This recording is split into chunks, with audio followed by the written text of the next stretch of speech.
khi con đến cả cơn phước Ngài đã ban. Con ra từ Chúa quá yêu con,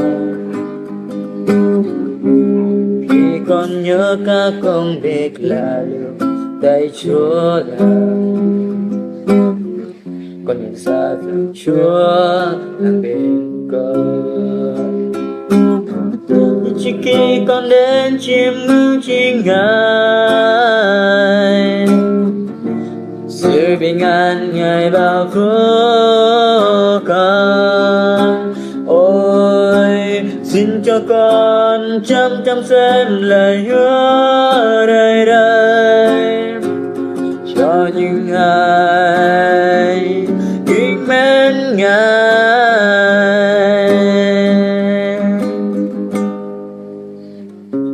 Con xin thánh như Chúa được đến trên đời sống con,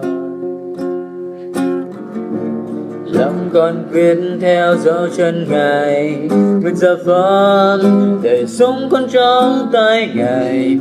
Con muốn nói cuộc sống con yêu Ngài.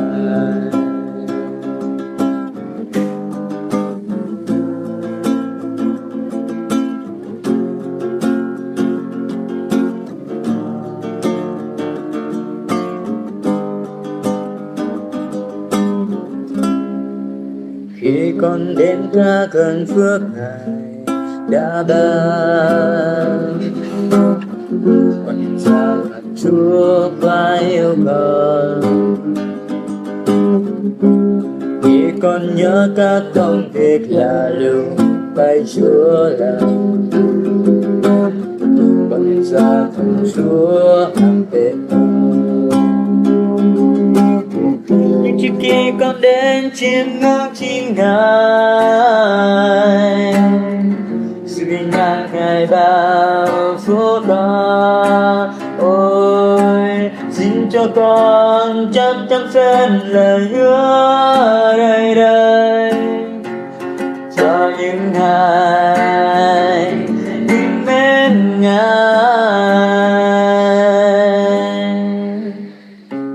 Con xin thánh như Chúa được nên trên đời sống con,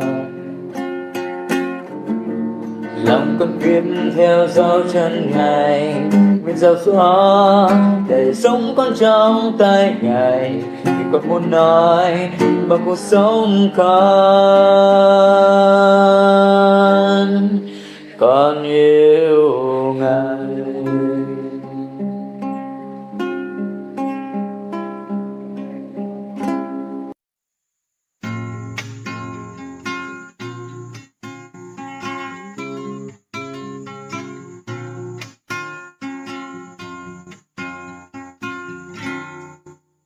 Con không sợ lo bất an, con không buồn lo nghĩ đoan, dù cho kiếp kinh vây quanh hoặc chông gai luôn phù vây.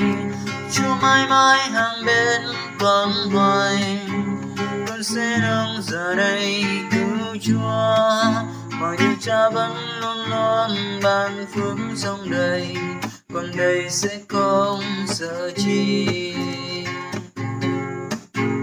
Ngài luôn luôn thành tín cho hàng cứu giúp con.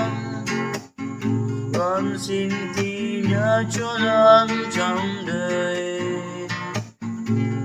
giữa thế gian Cha là đầy ân đau đầy con vững tin. Dưới cánh thiêng con được che chắn nơi vững an. Con không sợ lo bất an, con không buồn lo nghĩ đoan, dù cho kiếp kinh vây quanh con chông gai luôn phù vây. Chúa mãi mãi hàng bên con hoài, con sẽ đưa giờ đây cứu Chúa. Mọi điều Cha vẫn luôn luôn ban phước trong đời, còn đời sẽ không giờ chi.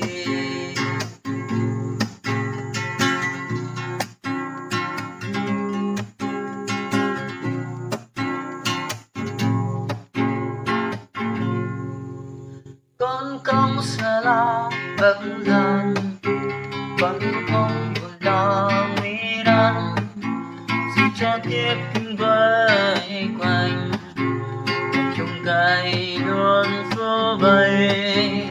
Chúa mãi mãi hàng bên con hoài, con sẽ đứng giờ đây cứu Chúa. Mọi điều Cha vẫn luôn luôn ban phước trong đời, còn đời sẽ không giờ chi. Ngài luôn luôn thành tín cho hàng cứu giúp con. Con xin thì nhớ Chúa luôn trong đời, giữa thế gian Cha là đầy ấm đau đầy con vững tin. Dưới cánh thiên con được che chắn ai vững an. Con không sợ bất nan, không buồn lo nguy nan, dù cho kiếp kinh vây quanh con, trong gai đường phố vây. Chúa mãi mãi hàng bên con hoài, con sẽ đứng giờ đây cứu Chúa. Mọi điều Cha vẫn luôn luôn ban phước trong đời, con đời sẽ không sợ chi, con đời sẽ không sợ chi, con đời sẽ không sợ chi.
Ngài là vua tâm linh này tìm kiếm Giêsu.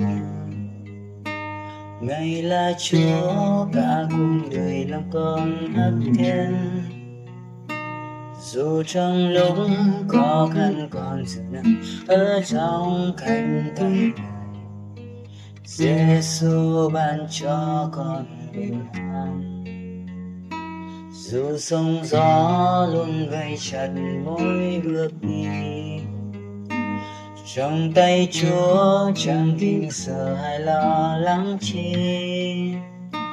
Lòng con sẽ luôn tin cười vào danh Chúa và luôn đã thắng. Trong Giêsu thôi, đứng về phía Ngài mà thôi. Xin Chúa ban ơn và đi với con, xin giúp con đây ngày càng sống Cha, xin giữ con trong tay Ngài mãi mãi. Xin Chúa ban ơn và đi với con, xin giúp con đây ngày càng sống Chúa, đồng đinh với Giêsu, Chúa sẽ đi cùng con.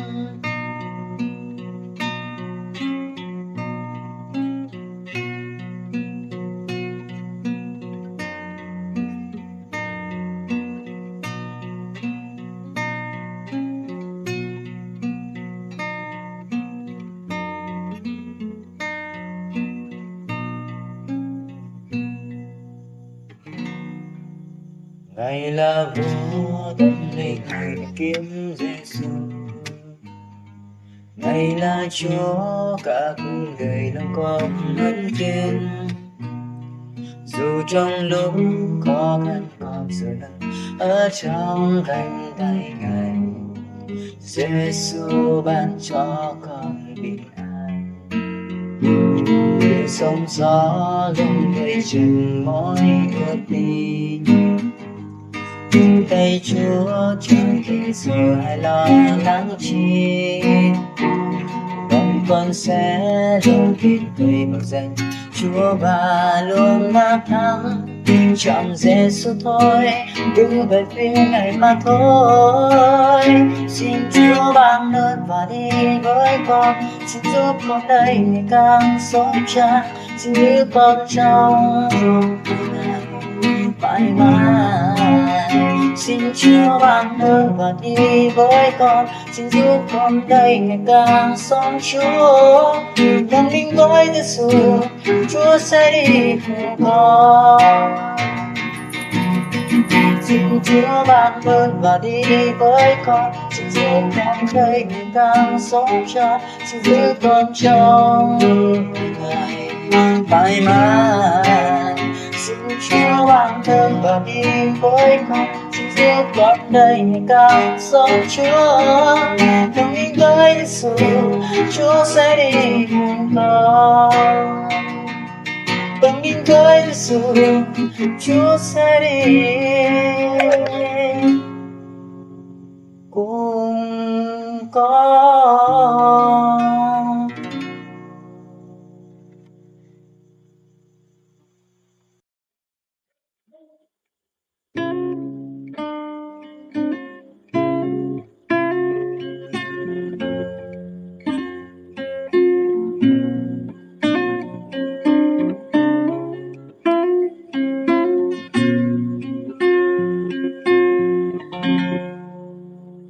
Chúa cùng đi với con trên đường đời tăm tối mịt mù, là Thầy ơn Chúa sâu rộng vô biên. Ngài luôn luôn mở lối cho con. Chúa là đấng dẫn chân, giữ con gần bên Chúa mỗi ngày. Bằng tình yêu với năng lượng tươi mãi, Ngài luôn luôn mở lối. Ngài đêm đêm dẫn con. Chúa cùng đi với con đường đời tâm tôi biết là thầy ơn Chúa sâu trùng có biết Ngài luôn luôn mở lối cho con. Chúa là đường dẫn trang giữ con gần bên Chúa mỗi ngày bằng tình yêu vây năng lượng tươi mãi. Ngài luôn luôn mở lối, Ngài luôn đem dẫn con nơi trong gai khó khăn. Ngài dẫn bước con luôn thay và nơi hoang vu Chúa khiến dối reo vội thay. Mọi điều đời này sẽ qua nhưng lấy Chúa mãi không thay dài. Ngài không thay, Ngài ban phương thời mới. Chúa nhìn với con những đường đời tâm tôi biết là thầy ơn Chúa dẫu từng có biết. Ngài luôn luôn mở lối cho con.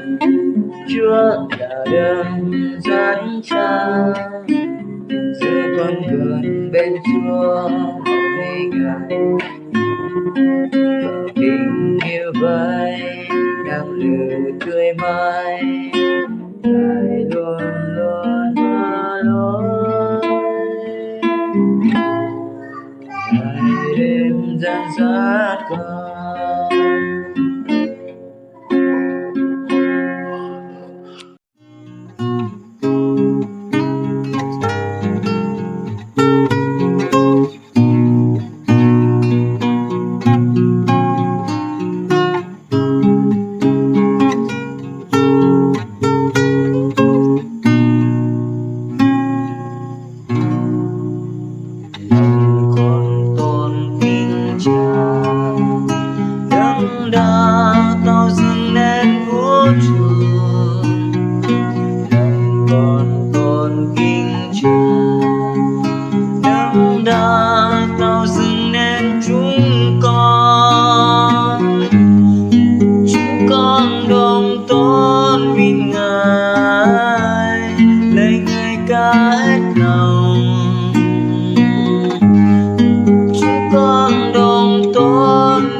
tốn